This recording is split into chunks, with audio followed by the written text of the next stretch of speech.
Soyez les bienvenus. On me nomme Denis Aklassator Mouessou. Je voudrais vous présenter une leçon sur l'économie monétaire et bancaire. Quel est l'intérêt de cette leçon? Vous avez dans vos langages de tous les jours une expression courante, lui rendre la monnaie de sa pièce. Eh bien, cette expression est tirée du Code d'Hammurabi et de la loi du Talion en 1730 avant Jésus-Christ. C'est une expression qui prône la vengeance individuelle.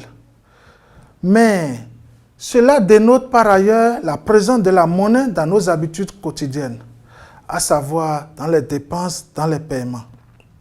Et la monnaie est tellement importante qu'un célèbre économiste, Milton Friedman, a dit « La monnaie est une chose trop importante pour la laisser aux banquiers centraux. » Et donc, nous sommes tous concernés par la monnaie. Regardez, vous avez une statuette droit devant vous. Je prends la statuette de la RDC. C'est une ancienne monnaie de la RDC. Vous avez une statuette en bois qui nous vient de l'Afrique. Vous avez un gond qui nous vient du Nigeria qui a également servi à la monnaie. Et vous avez une pièce américaine également qui nous donne la configuration d'une pièce de monnaie de nos jours. Donc, comme vous voyez, la monnaie a pris plusieurs formes dans la vie des communautés. L'objectif de cette leçon est donc d'apprécier les mécanismes et systèmes monétaires. De façon spécifique, nous allons définir la monnaie et ses fonctions. Nous allons expliquer les mécanismes de financement de l'économie, examiner la politique monétaire. Le contenu de cette leçon se focalise sur 7 points importants: les systèmes et fonctions monétaires, la création monétaire, le système de financement de l'économie, la demande de monnaie, la banque et la gestion des institutions financières, le microfinancement et enfin un point sur la politique monétaire. Quelles sont les méthodes d'enseignement? Nous allons commencer par un cours magistral.